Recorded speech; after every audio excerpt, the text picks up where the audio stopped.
Welcome to the One Mission DMD podcast, the show where we not only aim to motivate and inspire, but help you get into dental school, get out, and live the dream the way you want to. Here's your host, Teham Saud. Hello, everyone, and welcome back to another One Mission DMD podcast, your complete roadmap for before, during, and after dental school. My name is Teham Saud, and today we have a very special guest. Dr. Paul Goodman is the founder of Dental Nachos and Dentist Job Connect. He's not foreign to the dental space, and I've been following him for quite some time. He's one of the most selfless people in the dental community that I've had the privilege of getting to know. So without further ado, help me in welcoming Dr. Paul Goodman. Thanks for being here, Tom. Really appreciate it. Honored to be talking with you. Thrilled to have met you in person, and I just really think everyone should feel grateful that you're doing this for the dental community. I appreciate it. It's a privilege to have you on. Yes, absolutely. We met at the Dental Success Summit, and it was great. I learned a lot, and I got to meet you in person. So I appreciate everything that you do for the dental community yourself as well. Thank you so much. All right. So as a dental student, I had a bunch of questions regarding dentistry and how life as a dentist really will be after dental school and how to find a job.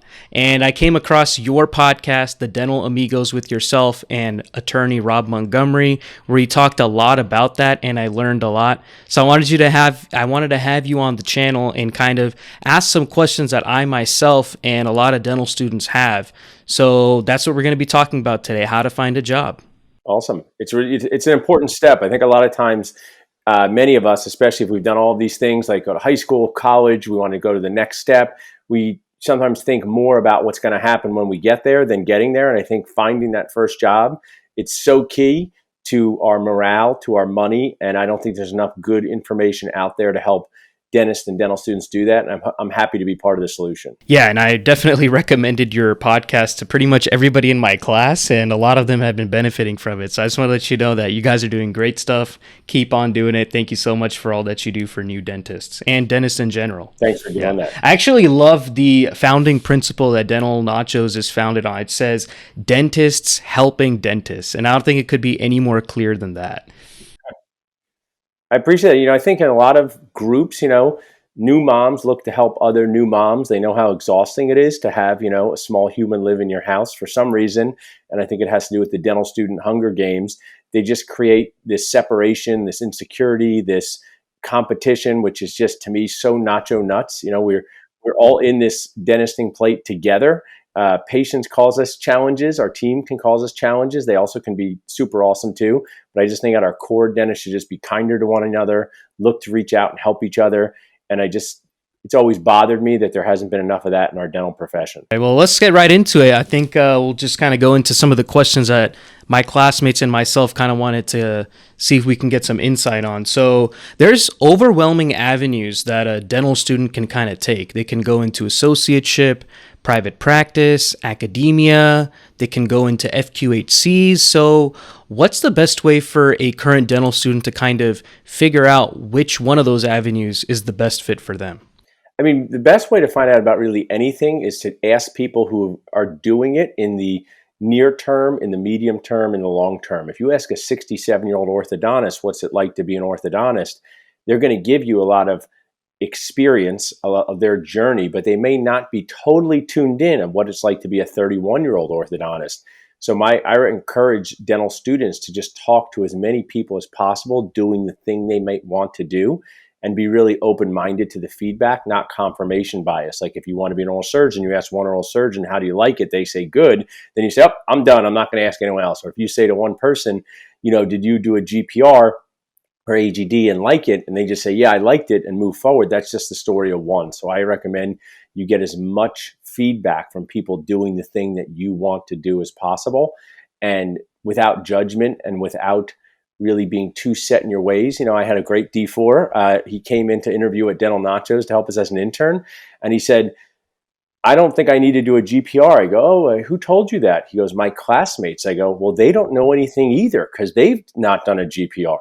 So I said, why don't you ask some people who've done it? And now he's applying to a few GPRs. I happen to be a big fan of GPRs and AGDs. Doesn't mean if you don't do one, you're not going to be a good dentist. It just means that it's a fantastic year of practice on people that you're never going to see again. That's such a great point about it. These hospital programs and AGD programs, To me, they're the perfect transition from the dental school world into private practice or the real world of dentistry. So that to me is a great find out year, whether you want to be a specialist, whether you want to own 15 practices, whether you want to be a long-term associate. The one thing about dentistry, Teham, it has a lot of challenges, but career flexibility is really awesome in dentistry. You go to part-time, you can work full-time, you could work in multiple different offices, but just give yourself that time to ask the people doing what you want to do to really dig into the details of what it looks like in the real world. That's a good point you made, kind of like speaking to one person and they'll give you that input regarding that one thing. And that's kind of what I think even first year dental students kind of have that mentality of it's, they either worked at an orthodontist practice or a perio practice, and they really have that fixated view on that one specialty and that one practitioner, right? So I think that's what's good about dental school. You'll kind of see various specialties, various specialists, and you'll get to learn a lot. So you're absolutely right. Just keeping an open mind and figuring out what's best, that's the best way to go about it. And I think you yourself mentioned in your podcast you were also in a GPR program prior to practicing. Is that right? Like a hospital-based one? I did a multiple year one at Albert Einstein in Philadelphia. I was a GPR resident, a chief resident. I actually did a hospital fellowship. I had a chance to place and restore a lot of implants. That was really exciting to me. One of the things I did was I learned how to learn, and another key point is I learned how to get feedback. One of the things I think doctors do way better than dentists is receive feedback from people that have been there before them. It's very normal. Like I tell a story about when we had our second child, how, there's a resident, a chief resident, attending, they're all talking, they're giving feedback. And I believe that training that training sort of system is so key to really growing as a professional. And when you don't have that and you're just kind of in private practice with one other dentist, they may be a great dentist, right? But if they went to dental school 30 years ago, there just is that missing piece of getting the feedback from different people who are closer to you in age, are there to teach you. GPRs and AGDs, the attendings are there. They don't have their own patients, so they can come over and help you. So I really believe that all of your listeners should just check into that before they launch into the real world. So we're going to jump into that top question that pretty much everybody was asking me to ask you on the podcast was, when should D4 students start looking for jobs? Day one of D1. So they're very early behind the schedule. So looking and applying are two different things. So I know dentists, they love details. Dental students love details. Looking for jobs should start the day you enter dental school. You should be scanning all sites, including Dentist Job Connect, but not only Dentist Job Connect, Indeed, Dental Town. You should be getting context for what people are paid.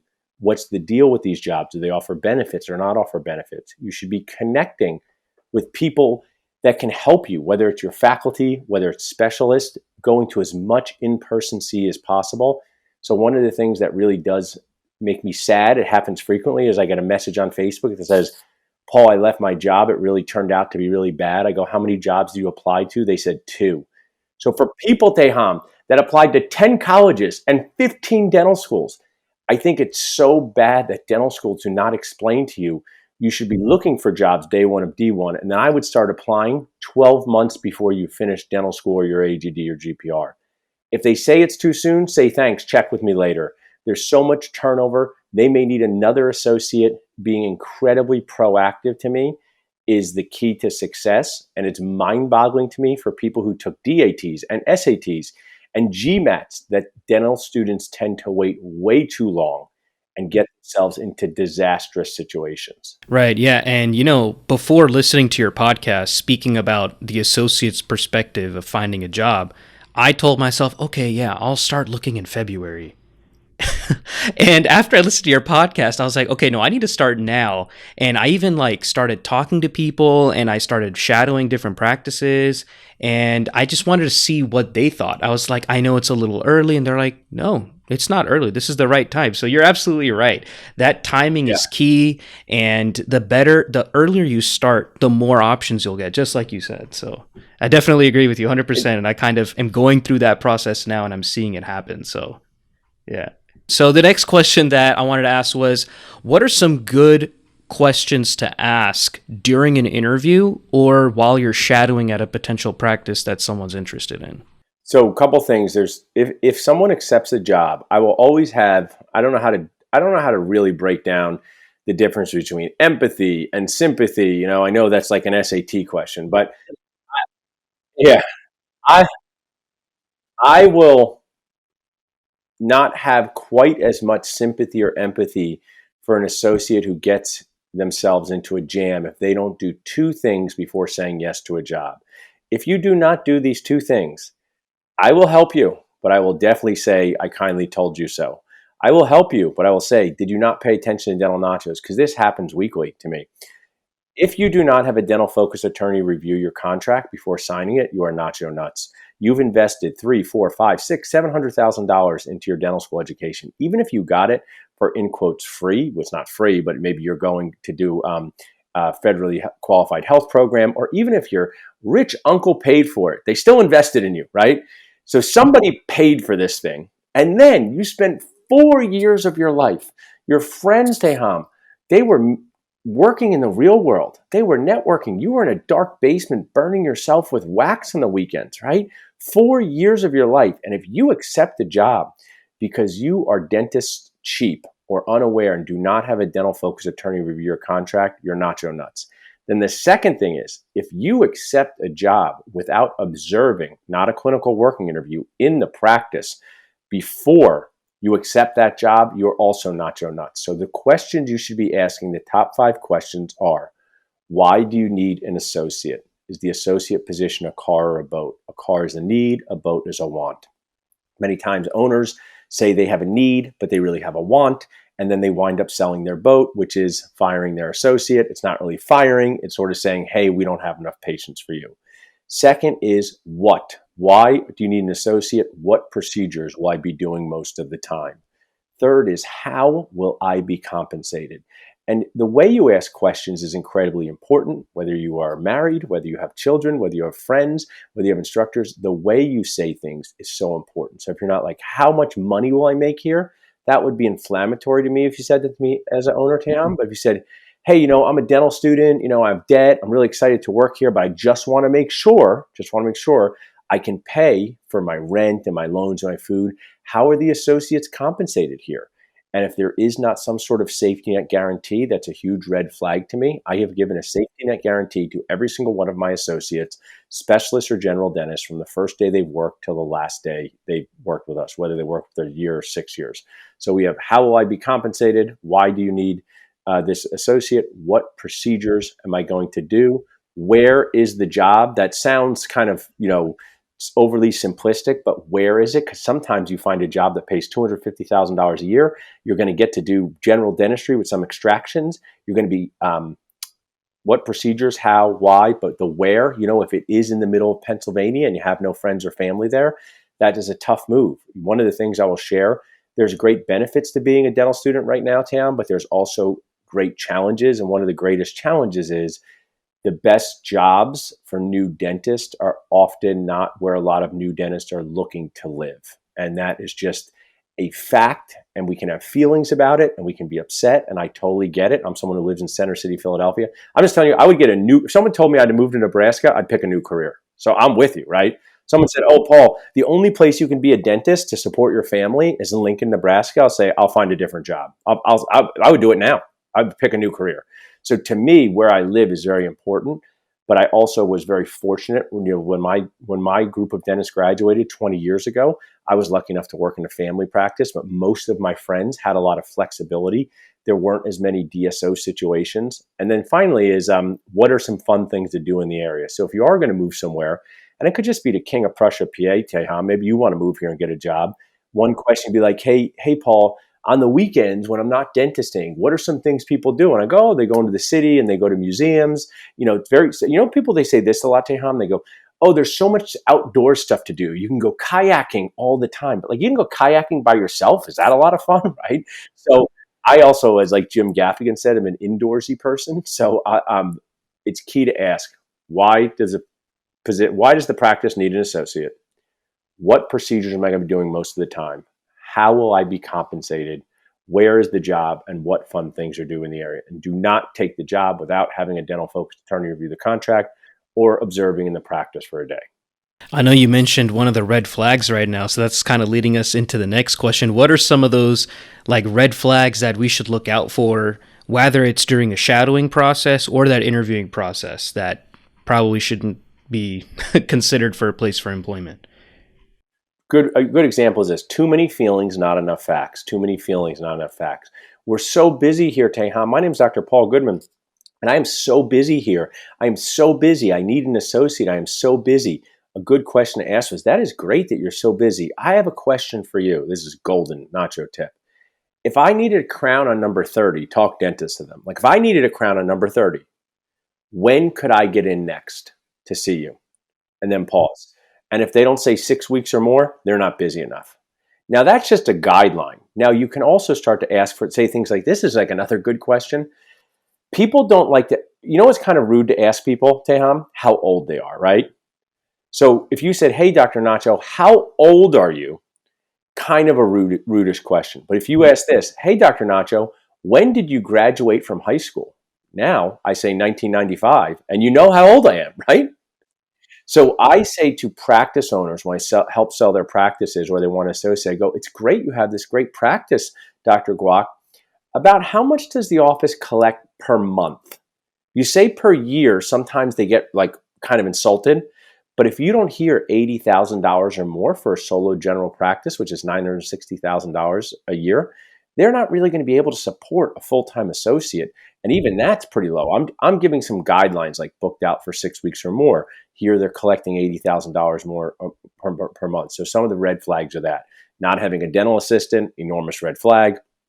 This question, hopefully this podcast delivers value now in the future. So I would just like, one of the things when you're talking to patients, Teham, like when you vary your speed of talking and then you like kind of put exclamations or loudness on a word or phrase. So you're like, this is very important. So people listening in their cars, like, this is very, very important. This is very, very important. And this is the question to ask. And I don't care if you did a 3-year GPR like me. When I came, I trained myself to be that dentist who could extract teeth, do bone grafting, do all this stuff. I don't do all those things now, 20 years later. But when I left my general practice residency after 3 years, I had done immediate load implant cases. I had dealt with jaw fractures in the ER. So clinically, I was at the top of my game and not much could scare me. I will tell you a quick story. One time I called to the ER as a chief resident, or maybe I was a first-year resident. A guy was handcuffed and he tried to run out of the ER, and the cops tackled him and smashed, and his teeth all smashed in the tackle. And I had to put all his teeth back together on a Friday morning, which was pedo day. So I had to put his face back together while kids were around me. So I had developed a lot of confidence with clinical skills, but I didn't know how to run a practice. I didn't know how to referee fights between two assistants over who took the last box of lidocaine. I didn't know how to get a hygienist to do perio charting who didn't want to do perio charting. So this is very important. Ask the practice owner or hiring manager. And I want to say, if you're not talking to the dentist who's going to hire you, it's a orange red flag. Doesn't mean listen, I'm growing my own practice, so there is a chance I could hire an associate and I wouldn't be the first face they'd see. It would be Kate, my patient care coordinator. So that's why I call orange red flag. But if you are not looking at the dentist who's going to be hiring you, it is an orange red flag. But here's the thing you've been waiting for. How often will I be the only dentist in the practice? How many days a week will I be the only dentist in the practice? And I do not care if you're making $400,000 a year. If you're the only dentist in the practice every day, your first year out of anything, dental school, GPR, it will be a miserable experience because you will have to do way too much practice and team management. And it will be very, very difficult to do that while you're doing your clinical dentistry. I know you mentioned that certain questions can seem kind of inflammatory. And even if someone were to, ask a question, what do collections, look like on a typical month? Can it be a red flag if they're not willing to share that information? Oh, 100%. I mean, I'm built this startup with Dental Nachos, Dentist Job Connect. I've got 2 dental practices. I'm the owner of a business that's been in business for like 75 years technically in a dental practice. Then I'm an owner of a business that's been in business for a year in Dentist Job Connect, an owner in business for Dental Nachos, which is 4 years. Anytime someone's hiring you and requiring you to put your time into their business, there are questions that are reasonable for them to ask.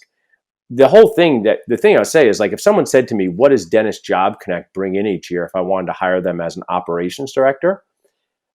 I really actually wouldn't find that inflammatory as a owner, but it might not be my favorite question as long as I'm guaranteeing them money.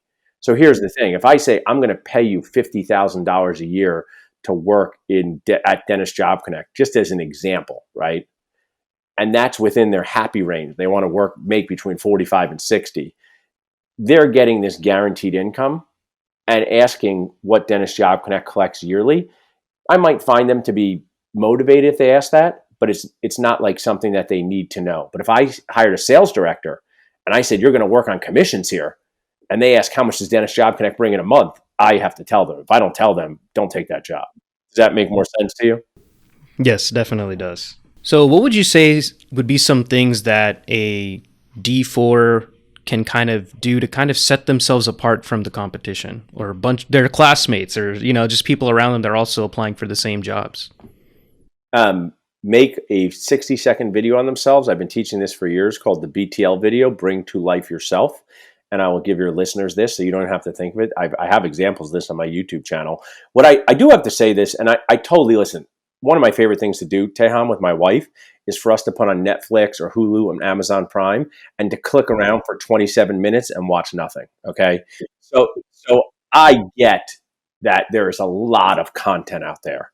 And I get there are a lot of podcasts. But if I was a D4 dental student and Mark Costas did the Dentalpreneur and we had Dental Amigos and Dental Nachos, we have a YouTube channel with 1,000 videos that you can watch for free, right?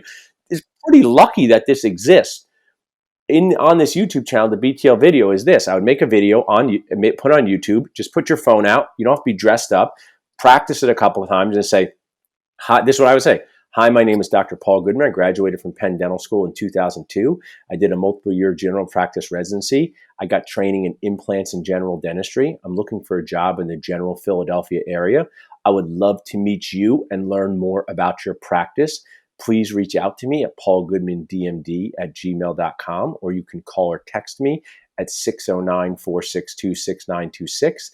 That's 609-462-6926. I would love to talk to you. So that's a 45-second video that's magical. I put it on YouTube. I put it at the bottom of my emails. I text it to people. Of course, you want to use Google Voice because you don't want people to know. That's my OG cell phone, so my team has that. So if people use it, someone at Dental Nachos does have that phone, and that's a real email. That is what I would do. I would make video of myself, and I would send around as much as possible. And finding a job is not like dating, Teham. So with Dentist Job Connect, people go, oh, this is like Match.com, or this is like a dating website. It's not, right? It's not. I really tell this story differently. Buying a practice is like dating, okay? Because you're going to date and then buy in, and then you're going to marry that person. Being an associate is like being an aunt or uncle of the practice, like being a professional babysitter of the practice in the most genuinely awesome way. If you talk to parents like me and say, what do you think of your babysitters? I'd say they are the most important people in my life who take care of my children, right? So babysitters is a compliment. Nanny is a compliment. Aunt or uncle is a compliment. You are coming to take care of my dental practice to make sure it's safe and runs well. But if the toilet breaks or the team starts crying, that's a parent problem. So what I would share with dentists that want to differentiate themselves and dental students is to just show as much enthusiasm for learning as much about the practice as possible before they need the job there. Go and observe there. Ask if they could observe there. Research them online. Check out their website. Follow them on Instagram. Those are the things that I would do. Especially, like, listen, I get like conservatively 100 DMs a month from dental students or new dentists, right? Who don't want to say stuff on Dental Nachos, who don't want to do this, right? Hey, Paul, I just want to ask you this. Is this normal? And I'm usually like, no, this is not normal at all, right? They started too late, Tam. They're in this situation because they didn't have enough good options. When you start too late, you don't have good options, whether it's finding a restaurant for a Saturday night in Philadelphia or finding a job. For some unknown reason, when I say come to this networking event in Philadelphia, they go, I have a test on how the kidney works. And I want to text back, get a worse grade on that test and come to this networking event. Because how the kidney works is not going to help you find a job. I do want to share. I have the empathy because I was in those shoes. But the world of dentistry is changing so much, it's better to get a worse grade on a practical and meet dentist than it is to get a better grade and not know other dentists. Yeah, you touched on kind of like when dental students are searching too late. And it's just ironic. You mentioned it yourself. How like far in advance are you prepping to get into dental school? How many dental schools are you applying to? Like, if that mentality is like just used the same way to find a job, I think a lot more people would be successful in finding the job that's best fit for them. So you're absolutely right. 100% agree with you there. You did touch on one of the mistakes that people do make, and that's not searching early enough for a job. What would be some other common mistakes that new dentists or D4 students are making in the pursuit of finding a job? Not going on enough interviews, even when you don't think you want the job. So a couple things. Dentistry is a very weird profession. I get a chance to interact with people who work in hospitals, and all these doctors are hanging out where they do their doctoring together, and they're getting to see how they interact with patients. They're getting to see the new tests. They're getting to see if the MRI machine's broken. And dentistry is this cave profession where everyone has their own little office. So if you have an opportunity to go into these own little offices, who cares if you don't want the job? Just go in and meet these people. Maybe you make a relationship maybe this job isn't right for you, but they're dental school classmates looking for someone like you. So a few years ago on Dental Nachos, and you now have met me in person. We're talking on this podcast, but if you only read stuff online, you read it in your own voice. So if I say something like, most DSOs get the first look at all the best practices, and because of that, there's fewer good practices for private practice dentists to buy. That is 100% a fact, right? It's a fact. If I type that on Dental Nachos, people write back, "Are you saying I will never buy a practice?" I said, "I didn't say that at all. Why are you so pro DSO?" I also didn't say that. I was telling you it's gonna be rainy out, right? So back to this thing here, I one time got in this huge poll. A new dentist was really angry because they went on an interview and the practice owner didn't say on the ad that they'd have to work 2 Saturdays a month. But when they got there, the practice owner said, you have to work 2 Saturdays a month. And people judge each other so much. It's like, maybe they just forgot to put in the ad. Maybe they told their office manager to put it on Indeed and they didn't put it. Maybe they were trying to meet the person and then tell them about the Saturdays. Maybe they were trying to be like a little switcheroo on them. Whatever the reason, right, Tim? Who cares? In that moment, you can be like, I want to work Saturdays or not. But you still got a chance to meet the dentist and see the office. And so many people in this poll goes, I would never go on an interview if they said I had to work Saturdays and I didn't want to work Saturdays. And I go, that's why you're not finding the right position. Because there's a job out there that's good enough for you to change your mind about Saturdays. I'm not saying I'm the best practice owner to work for. We can talk about my associates. You can ask me any details you want. It's a very defined type associateship. They're not going to be practice owners with us. They might be one day themselves.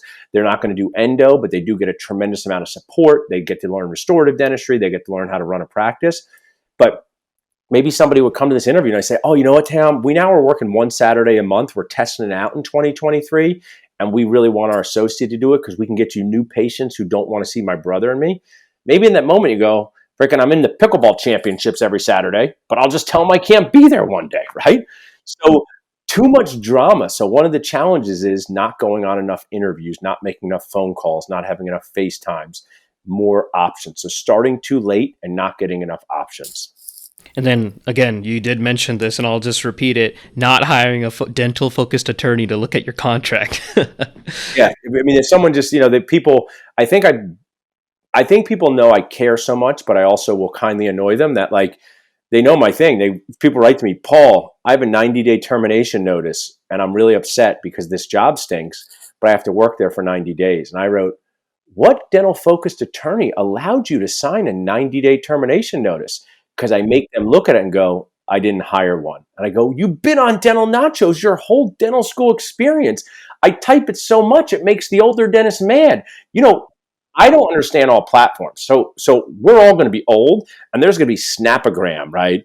And we're going to say, freaking, But you know that like many of the people, and it tends to be older dentists, but it's not only them, they don't even understand the Facebook algorithm. Like I will post more than once, you should get a safety net guarantee. Why do I post that more than once, Tam? We get 800 new members a month to Dental Nachos. So if I posted a year ago, I want the new people to see it.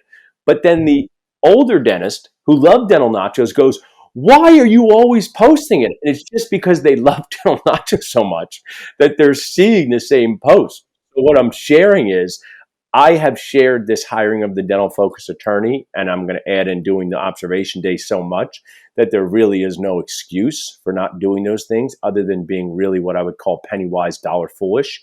Because I mean, one of my residents, there's a really good tip I want to give you for anything in life. If someone's giving you advice that has no self-interest for them, listen, okay? If someone's giving you advice that has no self-interest for them, listen. I'll tell you in two different ways. I had a resident 4 years ago. I did help her, but she told me about this job 3 months before finishing the GPR. I go, that job's going to stink. I knew her well enough, right? I knew her. So I was like, that job's going to stink, Kate. Her name isn't Kate. I don't want to violate resident HIPAA, right? She goes, Paul, why is it going to stink? I go, freaking, he's being weird about the pay. It's not clear. It's going to stink. She goes, oh, Paul, I'm going to take it. I go, it's going to stink. Okay. 3 months after her real world text message. Hey, Paul, you were right. I go, you're going to freaking go on Dental Nachos and you're going to say, listen to Paul. And I got her another job and I helped her, but she probably cost herself $30,000 because she didn't have a license in the right state. She had this. And what I'll share is in that moment, Tam, I have some self-interest. And I'm like, hey, Tam, tell all your listeners to join Nacho Flix for free. Even if it's free, I know one day they might be paying customers, right? I do want them to learn. I do want them to see it, but that clearly has self-interest. There's nothing wrong with self-interest, but that's my creation. Over here, when I told that resident not to take that job, I wasn't hiring associates. I didn't even know the dentist she was talking to. I just know the job sounded so stupid that I could hear it and she couldn't. So when people do not have any self-interest, and that's why asking your mom about where to go to dental school as the deciding factor, she ain't going to want you to go far away. Asking your fiance who might not want to move out of Austin about a position in New Jersey is not always the decide. They should factor into the decision. But that's why hiring professionals who do not have a self-interest in the outcome is so key. If someone did end up finding a job that seems like it's a good fit, how can they kind of go about negotiating the salary? I know you mentioned, having a daily guarantee kind of set in play, but how can we kind of go into that different realm when we're moving on to the process of signing a contract? Dude, I'm going to tell you another really good question to ask. This is a very good question. You be the practice owner. I'll be the one applying. Hey, Dr. T, this sounds great. I'm so glad you want me to work here. I did my observation day. Really like how your team works. Before I take this job, would it be okay if I reached out to your previous associate and just asked that person about the position because they were a new dentist like me, and I want to make sure I'm a good fit? Sounds nice, right? If the practice owner says no, it's an orange red flag. So if they say no and they had a previous associate, that's like a red flag. If they also say no because of this, they've never had an associate. You're their first associate. That's where the money part comes into play because they don't have a track record of paying an associate. So if in the way it works in our practice, it's a good phrase for anything, usually with patients. When patients are like, why does my insurance stink? It's like dental insurance is the way it works. Dental insurance is like a coupon. Is this really, really going to hurt? That's a good question. The way it works is it might be sore for 2 or 3 days. So freaking don't do CrossFit, after your extractions. So the way it works for this is negotiating a salary should come for a why for you. So let's say you're talking to me as the practice owner and saying, hey, this $500 a day guarantee, I really appreciate that. I just want to share with you, I'm moving across the country. I'm moving my family across the country. It would be necessary for me to know that I'm going to make like $700 a day. Would that be possible? It's a great question. Would that be possible? And in general, there's not a tremendous amount of room to negotiate salaries in life. let alone dentistry, for your first thing, right? I want to share with you, if you're a surgical prosthodontist like the one I had, and I say, we're going to pay you $1,000 a day or 40% of collections, and they go, I've been a surgical prosthodontist for 10 years. I want $1,500 a day and 45% of collections. I'll listen, right? But if you're like, I'm a new dentist who just came from XYZ GPR and you're offering me 600 a day and I want seven, I'm kind of annoyed with you. I mean, not in a mean way. I don't think you're a bad person, but like, why are you saying this, right? I would rather you just wait a little bit and tell me a real why. Like if you were about to have a baby, I guess, and you said, hey, my wife's not going to work. I just need to know I'm making this amount of money. But if it just seems like a want thing, it's better to work at a place, show you can be productive and a team player, and then ask for an increase. That's a good point. Work there, show you can be productive. And also, every single associate job, we have a guarantee with a bonus incentive to. So there's no limit to what our associates can earn. I just want them to feel comfortable when they walk into work that they're going to have a yearly salary, that they know they're going to make the equivalent of $120,000 a year. So they're not worried they can't pay for their rent and food. But there is an opportunity for them to make $180,000 based on percentage of what they produce. Now, if someone does seem like someone does find the right place that's giving them that daily rate, I've noticed these daily rates are anywhere between like a 6 to 9 month type of time frame. What if someone's working somewhere and they're getting that guaranteed every month for the first few months they're working, but they're noticing that they're not necessarily producing that much work that would amount to that daily rate? Yeah. What could someone do or kind of bring up early before that daily rate goes away to that practice? Like, hey, I'm kind of concerned about what's going to happen when the guarantee's gone. It's a great point. I mean, we never remove the guarantee. I do want to share in this moment that we make it more of like what's equivalent to a yearly guarantee. So sometimes new dentists, and I understand this, they go, if it's a daily guarantee and I make $600 on one day and then $900 on the other day and $200 on the third day, I want my extra for that third day. It doesn't really work like that, and it's not a draw. It's a yearly guarantee. Draw is a bad word. We've never clawed any money back, but I do say, hey, Tam, work with me for a year. It's $125,000 no matter what. The end of the year, we'll take your collections. You collected $600K, and we pay you a third of that. We paid you $125. I'm going to give you a $75,000 bonus check on the last day of the year. That would be pretty cool, right? Then if I said, hey, Tam, work with me, and you only bring in 300 for whatever reason at the end of that year, and that was only equivalent of 100, but I gave you 125, you keep it and Uber off into the sunset, right? So that's how a yearly guarantee works. When they remove it, you should be very cautious, and you should be asking check-in questions like, is there anything about my patient treatment planning style I could do better? Patient volume for me? Why is seeing all the new patients a problem? New patients are new patients for a reason. Some have been in the dentist for 10 years. They might not be ready to move forward with treatment. The practice owner has a lot of great relationships. So a lot of times it's up to the practice owner to take some of the patients who are easy to deal with and simply just transfer them over to your schedule. So I would be very worried. That's why I think the guarantee should always be there. I don't understand, Tam. This is what really bothers me. Your office manager makes money no matter what. Your assistant makes money no matter what. Your hygienist makes money no matter what. Why have we taken our own colleagues? You're our people. You're like me. And I'll say, hey, if patients come in, you make money. But if patients don't come in, you don't make money. I will never be able to understand this. Exactly. And I was literally just talking to my parents and like, yeah, this is how it works. You know, it's not that you're paid a certain number all the time. It's like how many patients you're seeing. And they were just like, their minds were blown by hearing that, because almost every other like profession in healthcare does not work like that. So it's very interesting. Yeah, it's very different. I mean, I'm probably going to get to the point, Dentist Job Connect has only existed as a company for a year. I've been doing it my whole life for 15 years.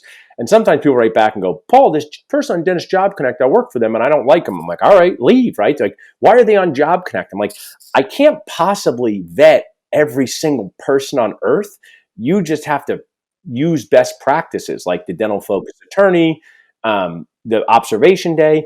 And also just because have you ever been to a restaurant that you like, Teham, and your good friend didn't like? Did it make the restaurant stink? No, it just made you guys taste the food differently, right? So, if someone told me that someone was horrifically unethical out in Boise, out in Idaho, and I didn't know him, Doc Smith, and he wanted to renew, I'd probably be like, hey, Doc Smith, we don't want to renew you. But if someone's like, hey, this practice hired me and didn't have enough patience, blah, I'm like, that's kind of a normal story, right? But I do ask the Job Connect owners if they do guarantees, because I encourage them. That's the best way to get an associate that's committed. That's the best way to make an associate feel safe. But I would just, if your guarantee goes away, just be very, very hyper attentive to your numbers, collections, patient volume, treatment planning, because you could be sitting there making no money. So I had a friend from my class actually want this question asked, and they wanted the answer to it. So they said that if they know they're not going to work after graduation, like around September or October, how does that kind of affect their timeline for trying to look for jobs and even apply to jobs? I mean, it's an excellent question, but just like too often times, since dentists are not trained in how to communicate with anyone in life, and we're also trained to be incredibly weird and think everyone's out to get us, we do not know how to make words come out of our mouth that the other person understands. So I'll help your friend, right? I'll be your friend. Hey, my start date is going to be October of 2023. So I would love to talk to you now, and maybe you have a associate that's going on maternity leave then. So what I would just share is, this is when my start date is going to be. I would want to meet your friend now, even though I have no openings for associates, because I always like to meet good people. I think, in the dating world, this is a dating world. Job Connect's more like a babysittercare.com thing, right? Because you can have 15 babysitters. Most people usually don't have 15 boyfriends or girlfriends, right? It's just usually.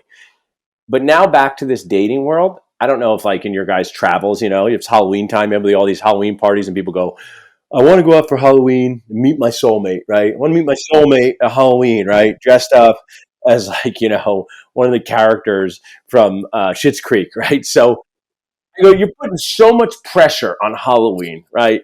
Why don't you just go out and have a good time with your friends and see what happens? And maybe they'll connect you to somebody. So one of the things that example is for your friend is, the start date is irrelevant. The connecting now is the most relevant. Just start meeting good people and say you want to work in that area. I mean, the reason I want to meet your friend if you wanted to work in New Jersey is, who knows, maybe one of my associates wants to go to Perio. I don't even know. I mean, usually they would tell me. Who knows, maybe one of my associates has a spouse, is moving across the country. I mean, things happen. What's kind of cool about, I believe there's so many challenges here on earth, but I believe that couples, both of them have so many cool jobs now. And, sometimes the dental one is portable. So I never know if I have an associate who has a spouse who has this cool tech job. Maybe they got to move to Silicon Valley, and their dental job is just getting swept up with them. So the practice owners who are paying attention and care, they always want to meet great people. So I would just tell your friend, talk about a start date, start meeting people now. Don't be too, it's rare that it's not that it never happens to him, but it's not like most people I need the associate on July 5th, right? If they liked your friend, they'd probably be like, okay, that might work for us. It's all the why. They're replacing someone who's leaving. Even our associate, remember, most of them, I don't think she started till August 20th, right? She's like, I'm going to take some time to do it. I'm like, okay, no problem. Just if you're just normal about things and not make it weird, other people don't make it weird. Just like with our patients. You think calling a tooth a hopeless failure virgin is making it normal in the operatory? It's not. You did it, Teham, not the patient. You're just a 62-year-old who came in to hear about number 30, and now you're shouting uncomfortable words in their face. Right. Yeah, I just actually had a podcast episode with Dr. Jordan Barnett out in Fresno. And he's great. Yeah, he's awesome, man. He's awesome. He literally told me, if you say the word virgin tooth to a patient, it is just so weird. Do not say that to a patient. So absolutely. Yeah, so it's funny that you just said that. Tell your friend to reach out to me, but you just say, talk about a start date, start meet people now, and narrow down that area, start making connections. I mean, these practice owners on Dentist Job Connect, you can reach out and just be like, hey, I'm a D4, but I want to work in Raleigh, North Carolina. What should I do now to get ready for work? Maybe their friend needs somebody. I think that's really interesting. What you've shared pretty much from the beginning up until now has been a culmination of everything from the associate's perspective and now from the practice owner's perspective. So this is your plug.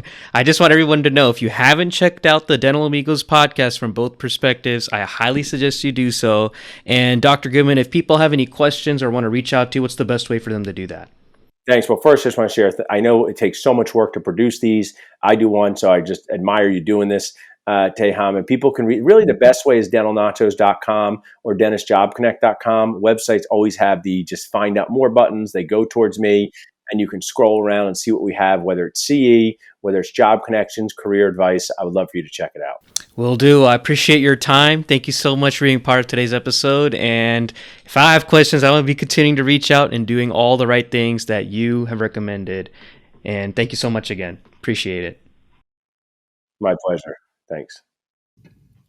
If you enjoyed this episode, please be sure to give us an honest review on Apple Podcasts, Google Podcasts, or Spotify. Be sure to check out our prior episodes in our segments termed PDS, Pursuing Dental School, CDS, Current Dental Students, LFD, Learn from Dentists, and TRW, The Real World. Thank you so much. Catch you on the next one. Peace.